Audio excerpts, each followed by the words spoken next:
अस्सलाम वालेकुम। आज की वीडियो में हम करेंगे एक्सरसाइज 16A। ये है जो mathematics book 2D2 7th edition जो न्यू एडिशन आया है उसी एक्सरसाइज है ये, और इसका हम करेंगे क्वेश्चन नंबर 11 आज की वीडियो में। इसे जो पिछले क्वेश्चन से पहले करवा चुकी हूँ उसका लिंक मैं डिस्क्रिप्शन में दे दूँगी, आप वहाँ से देख लीजिएगा। और अगर अभी तक आपने मेरा चैनल सब्सक्राइब नहीं किया तो उसको सब्सक्राइब कर दीजिए और बेल आइकन को लाजमी प्रेस कर दीजिएगा ताकि आपको न्यू आने वाली वीडियोज़ के बारे में पता चल सके। और जो मेरा सेकंड चैनल है जिसके बीच मेरी कुकिंग, क्राफ्ट्स और रीडर्स की वीडियोज़ हैं उसका लिंक भी डिस्क्रिप्शन में, इसको भी सब्सक्राइब कर दीजिएगा। और जो मेरी बहन का चैनल है उसका लिंक भी डिस्क्रिप्शन में, इसको भी सब्सक्राइब कर दीजिएगा। तो स्टार्ट करते हैं क्वेश्चन नंबर 11 जिसमें लिखा हुआ the table shows the unemployment rates in a country from 2002 to 2012।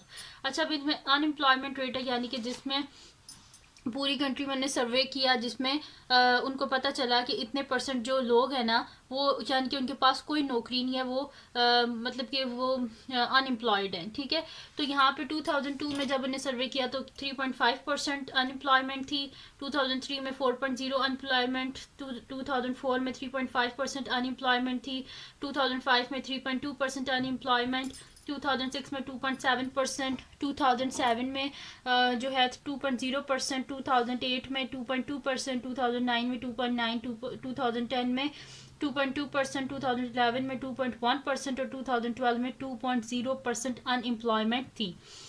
अब वो क्या कह रहे हैं, हमारे पास ये तो टेबल हो गया। अब फर्स्ट पार्ट में वो हमसे कह रहे हैं if we say that a year is good when the unemployment rate is less than 2.5%, which year are considered good. अब वो कह रहे हैं कि आप बताएं कौन सा ईयर को गुड कंसिडर किया जाएगा। अगर अनएम्प्लॉयमेंट रेट जो है वो 2.5% से कम होगी तो उस ईयर को गुड कंसिडर किया जाएगा। तो आप बताएं वो कौन से ईयर्स हैं। तो फिर मैं यहाँ पे लिख लेती हूँ सोल्यूशन इसके ए पार्ट का। तो यहाँ पे लिख लेते हैं सोल्यूशन ए पार्ट। अच्छा, अब इसमें देख लेते हैं कि कौन से ईयर्स में अनएम्प्लॉयमेंट कितने से कम थी, 2.5% से। तो आप अगर देखें तो इसमें कम है, ये जो मेरे पास है 2007, फिर 2008 में भी, फिर 2010 में 2.5 से कम। ठीक है, तो ये भी 2.1 भी 2.5 से कम होता है, 2.0 भी 2.5 से कम, यानी कि 2007, 2008, 2009 में 2.9 है, यानी कि 2.5 से ज़्यादा है, हमें कम चाहिए। इस वजह से 2010 में, फिर 2011 और 2012। तो मैं यहाँ पे लिख देती हूँ गुड ईयर्स क्या थे। गुड ईयर्स कौन से थे, 2007, 2008, 2010, 2011 और 2012, ये क्या थे, गुड ईयर्स थे। अब इसके बी पार्ट का सोल्यूशन कर लेते हैं। तो मैं यहाँ पे लिख लेती हूँ सोल्यूशन इसका बी पार्ट जो है, तो बी पार्ट क्या है, बी का फर्स्ट है। तो इसमें ये हमें क्या कह रहे हैं कि कंस्ट्रक्ट अ डॉट डायग्राम। ये जो गिवन डाटा है ना, इस डाटा को हमने जो है वो देख के क्या बनानी है, इसकी डॉट डायग्राम। तो डॉट डायग्राम को हम बना लेते हैं यहाँ पे। तो देख लेते हैं यहाँ पे हमारे पास क्या है कि यहाँ से कहाँ पे स्टार्ट हो रहे हैं, 2.0 से स्टार्ट हो रहे हैं, और जो है हमारे पास कहाँ पे ख़त्म हो रहे हैं, 4 तक है। ठीक है, तो यहाँ पे मैं इसको बना लेती हूँ। तो ऐसे लाइन ड्रॉ कर लेते हैं हम, और ये हो गया 2.0, और फिर यहाँ पे कर लेते हैं 2.5, फिर 3.0, फिर 3.5, फिर 4.0, और इसके बीच में हर के बीच में नाम जो है, क्योंकि पॉइंट का फ़र्क है तो बीच में देखें इसमें 4 पॉइंट्स का फ़र्क है। तो 1 2 3 4, 1 2 3 4, 1 2 3 4, 1 2 3 4। ठीक है, अब देख लेते हैं इसको, फिर मैं रेड से कर लूँगी, इनको थोड़ा डार्क कर देते हैं यहाँ पे। ठीक है, ये हो गया, ये डार्क हो गया, ये भी डार्क हो गया, इसको भी डार्क कर लिया और इसको भी डार्क कर लिया। ठीक है, अब क्या करना है, हमने देख लेते हैं 2.0 इसमें डाटा में कितनी दफ़ा लिखा हुआ है। 2.0 एक दफ़ा ये लिखा हुआ है और एक दफ़ा ये लिखा हुआ है, 2 टाइम्स 2.0 है, यानी कि इसके ऊपर 2.0 के ऊपर कितने हमने डॉट्स बनाने हैं, 2 डॉट्स बनाने हैं। तो मैं यहाँ पे बना देती हूँ 2 डॉट्स, 1 2। ठीक है, ये हो गए 2 डॉट्स। उसके बाद क्या है हमारे पास, देख लेते हैं 2.1 है कहीं पर, तो 2.1 ये है, एक दफ़ा ये लिखा हुआ है और नहीं लिखा हुआ, यानी कि 2.1 एक दफ़ा ही है, तो इसके ऊपर एक हमने डॉट बना लिया। फिर उसके बाद देख लेते हैं 2.2 है हमारे पास, तो यहाँ पे ये रहा, ये भी 2.2 है और ये भी 2.2 है, दो दफ़ा 2.2 है, यानी कि यहाँ पे हम 2 डॉट्स बना लेंगे। उसके बाद देख लेते हैं 2.3 है, तो 2.3 नहीं है। 2.4 देख लेते हैं, वो भी नहीं है। फिर देख लेते हैं 2.5 है कि नहीं है, तो 2.5 भी नहीं है, 2.6 भी नहीं है, 2.7 है। तो 2.7 जो है वो हमारे पास यहाँ पे है ईयर 2005 में, ठीक है। मेरे पास क्या है 2.7 है, तो यहाँ पे फिर 2.7 पे हम इस पे डॉट लगा देते हैं, तो 5 6 7 यहाँ पे एक डॉट आ जाएगा, ठीक है। 2.7 हो गया। अब 2.8 देखते हैं। 2.7 2.8 इसमें यहाँ पे देख लेते हैं कहीं पर है, नहीं है। 2.9 है, तो यहाँ पे मैं एक डॉट लगा देती हूँ 3 से पहले। ये हो गया मेरे पास 1 2 3, इसमें मैंने एक लाइन कम लगाई हुई है, यहाँ पे लगा देते हैं फिर, ठीक है। तो 1 2 3 4 यानी कि 2.5 2.6 2.7 2.8 2.9, ठीक है। ये हो गया 2.9। फिर उसके बाद क्या है हमारे पास कि यहाँ पे 2.7 हो गया, फिर उस 2.9 भी हो गया। फिर उसके बाद क्या है हमारे पास यहाँ पे 3 है। फिर 3 के बाद क्या है यहाँ पे मेरे पास 3.1 नहीं है, 3.2 है, तो मैं यहाँ पे 3.2 पे एक डॉट लगा लेती हूँ। 3.1 3.2, ठीक है, ये डॉट हो गया। फिर उसके बाद देख लेते हैं 3.3 है हमारे पास, तो 3.3 जो है वो नहीं है हमारे पास, तो 3.4 भी नहीं है। 3.5 2 टाइम्स है, ठीक है, तो यहाँ पे मैं 2 डॉट्स लगा लेती हूँ, ठीक है। तो ये हो गया 3.5। अब हम देख लेते हैं कि 3.5 से ऊपर, तो 3.5 2 टाइम्स हो गया। उसके बाद देख लेते हैं 3.6 भी नहीं है, 3.7 भी नहीं है इसमें, 3.8 भी नहीं है, 3.9 भी नहीं है, 4 है, तो 4 के ऊपर मैं यहाँ पे लगा लेती हूँ एक डॉट, ठीक है। तो यहाँ पे क्या बन गया हमारे पास, डॉट डायग्राम इसकी कंप्लीट हो गई है। अब चलते हैं इसकी स्टेम एंड लीफ डायग्राम, क्योंकि इस जो क्वेश्चन है उसमें सेकंड पार्ट लिखा हुआ है कि हमने क्या बनाना है, stem and leaf diagram with split stems के साथ बनाना है, ठीक है।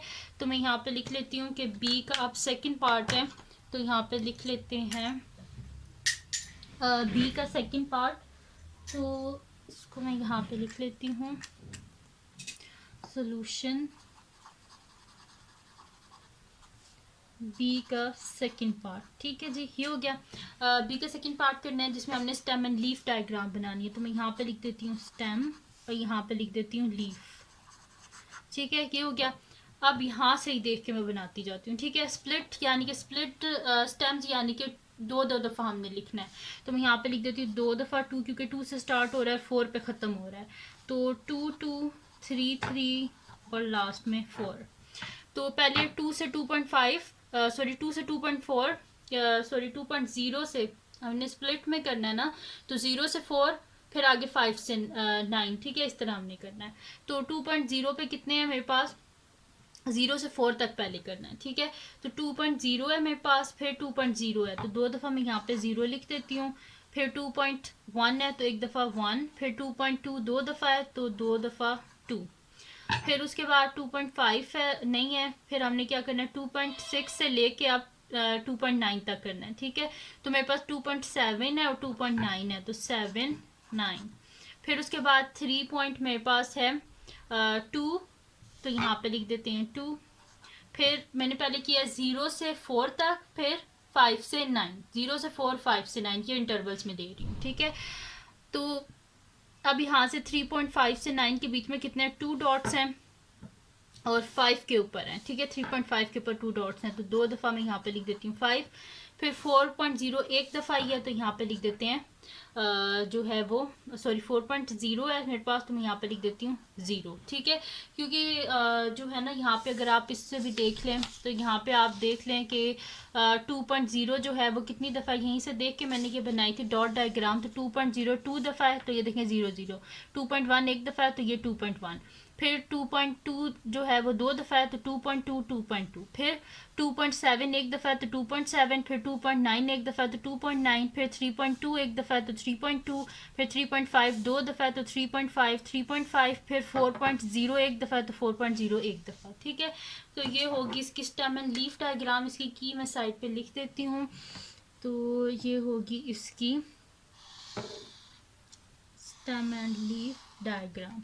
अच्छा, इसकी साइड पे मैं इसकी की लिख देती हूँ। की क्या मैंने यहाँ पे यूज़ की है, की यूज़ की है कि अगर लिखा होगा 2 तो इसका मतलब क्या होगा, मीन्स ये लिखा हुआ है 2.2, ठीक है।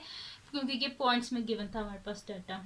तो यहाँ पे इसकी होगी हमने डॉट डायग्राम भी बना दिया, स्टेम एंड लीफ डायग्राम भी बना दिया। अब चलते हैं इसके नेक्स्ट पार्ट की तरफ, जो कि हमारे पास इसका सी पार्ट है, और वो देख लेते हैं कि वो हमसे क्या पूछ रहे हैं।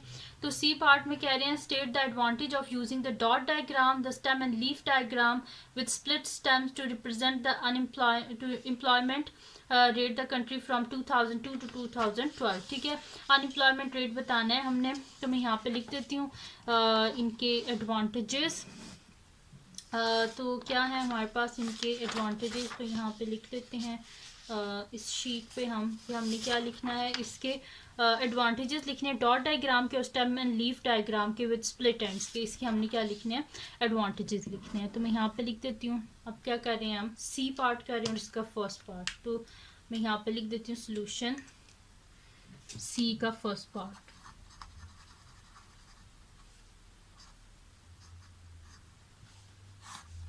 सबसे पहले क्या लिखना है, advantages of stem and leaf diagram, तो यहाँ पे लिख देते हैं।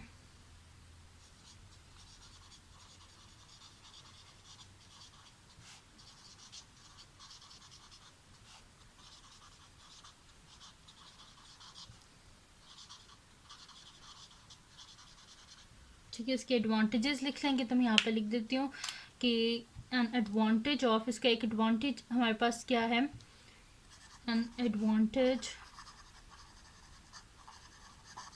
ऑफ यूजिंग, सबसे पहले मैंने स्टेम एंड लीफ लिख दिया, तो पहले मैं स्टेम एंड लीफ की बता देती हूँ एडवांटेज। ये यहाँ पे फर्स्ट पार्ट था कि सेकंड था, stem and leaf second part है, तो मैंने पहले सेकंड लिख दिया, तो यहाँ पे मैं इसे सेकंड कर देती हूँ, फर्स्ट में नीचे लिख दूंगी, ठीक है। तो पहले मैंने स्टेम एंड लीफ कर दिया, तो पहले इसी को लिख लेते हैं, ठीक है। ये सेकंड पार्ट था, मैंने गलती से इससे पहले लिख दिया है, तो मैं पहले इसी को कर दूंगी, फिर नीचे डॉट डायग्राम बता दूंगी। तो an advantage of using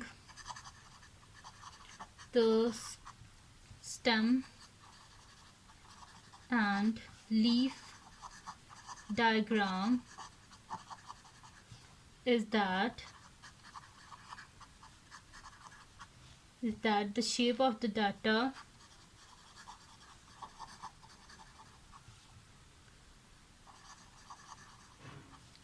distribution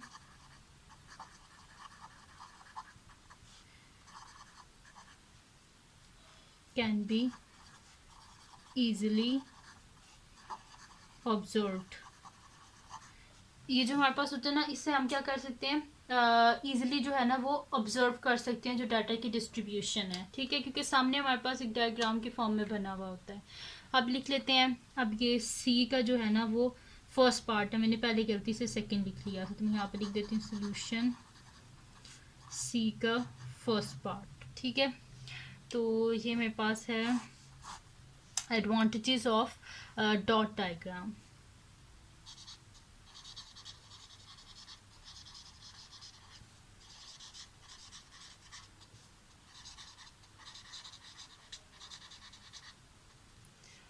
ठीक है जी, इसके हमने एडवांटेजेस लिखने हैं, तो यहाँ पे मैं लिख देती हूँ कि इसके एडवांटेजेस क्या हैं। कि इसका एक एडवांटेज हम लिख देते हैं कि एन एडवांटेज ऑफ एडवांटेज है, इसको नीचे से रेज कर देते हैं।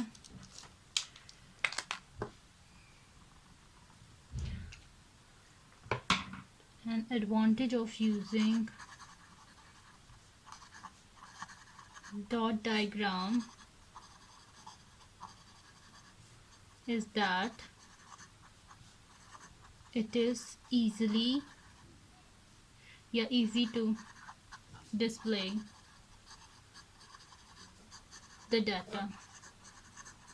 ठीक है, इजीली डाटा जो होता है वो डिस्प्ले हो रहा होता है हमारे सामने डॉट्स की फॉर्म में, तो इजीली हम देख के बस क्वेश्चन को सॉल्व कर लेते हैं। ठीक है, तो ये हो गया जी हमारे पास यहाँ पे क्वेश्चन नंबर 11 कंप्लीट सॉल्व हो गया, जिसमें मैंने सारे इसके 3 पार्ट्स थे वो 3 के 3 पार्ट्स करवा दिए हैं।